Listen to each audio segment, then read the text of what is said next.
পশ্চিম দিকে থুতু নিক্ষেপ করলে কি হয়? আমাদের মধ্যে অধিকাংশ মানুষ এই বিষয়টা জানি না। আমরা অধিকাংশ মানুষ যখন যেদিকে ইচ্ছা ঠিক সেদিকেই আমরা থুতু নিক্ষেপ করতেছি। অথচ রাসূল সাল্লাল্লাহু আলাইহি ওয়াসাল্লাম পশ্চিম দিকে থুতু নিক্ষেপ করার বিষয়ে যে ভয়ঙ্কর হাদিস বর্ণনা করেছেন, আমরা অনেক মুসলমান সেটা জানিও না, আবার জানার চেষ্টাও করি না। বুখারীর বর্ণনায় নবীজি সাল্লাল্লাহু আলাইহি ওয়াসাল্লাম বলছেন, তোমরা কেউ সম্মুখ পানে এবং কেউ ডান দিকে থুতু নিক্ষেপ করো না।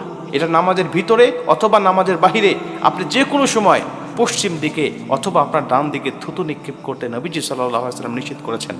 থুতু যদি ফেলতেই হয় তাহলে নবীজি বলছেন তোমার বাম দিকে তুমি থুতু নিক্ষেপ করো, অথবা তোমার নিজের পায়ের তলায় নিচে তুমি থুতু নিক্ষেপ করো, যেন পশ্চিম দিকে কাবা কিবলারও যেন অসম্মানী না হয়, আবার কোনো মানুষের কষ্টেরও যেন তুমি কারণ না হয়ে যাও।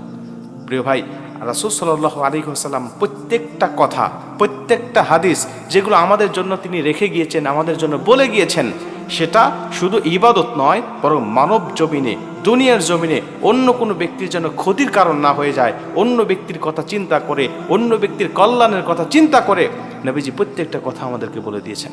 দেখেন, কিবলার দিকে তো থুতু নিক্ষেপ করা যায় না, কিবলার দিকে পা দিয়ে ঘুমানো যায় না, শোয়া যায় না, বসা যায় না। এর কারণ কি?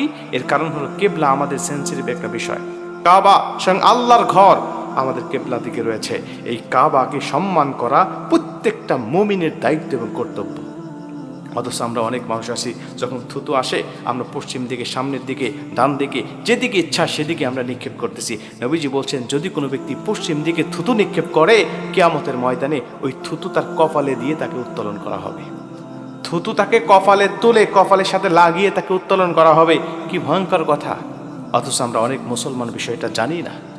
নবীজি সাল্লাল্লাহু আলাইহি ওয়াসাল্লাম আমাদেরকে নিষেধ করেছেন। বুখারীর বর্ণনায় যদিও এটা নামাজের মধ্যের কথা আসছে, নবীজি সাল্লাল্লাহু আলাইহি ওয়াসাল্লাম এই হাদিসকে ব্যাখ্যা করে মুহাদ্দিসরা বর্ণনা করেছেন, এটা নামাজের ভিতরে এবং নামাজের বাহিরে কোনো সময়ই আমরা পশ্চিম দিকে বা সামনের দিকে অথবা ডান দিকে আমরা থুতু নিক্ষেপ করব না। থুতু যদি নিক্ষেপ করতেই হয়, বাম দিকে থুতু নিক্ষেপ করতে হবে।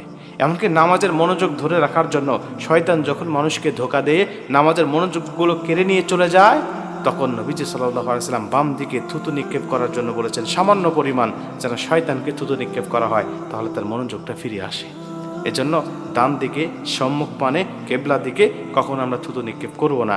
কারণ থুতু নিক্ষেপ করলে নবীজি সাল্লাল্লাহু আলাইহি ওয়াসাল্লাম আমাদেরকে নিষেধ করেছেন, এবং কিয়ামতের ময়দানে সেই থুতু আমাদের কপালে নিয়ে ওঠার কথাও নবীজি বলে দিয়েছেন।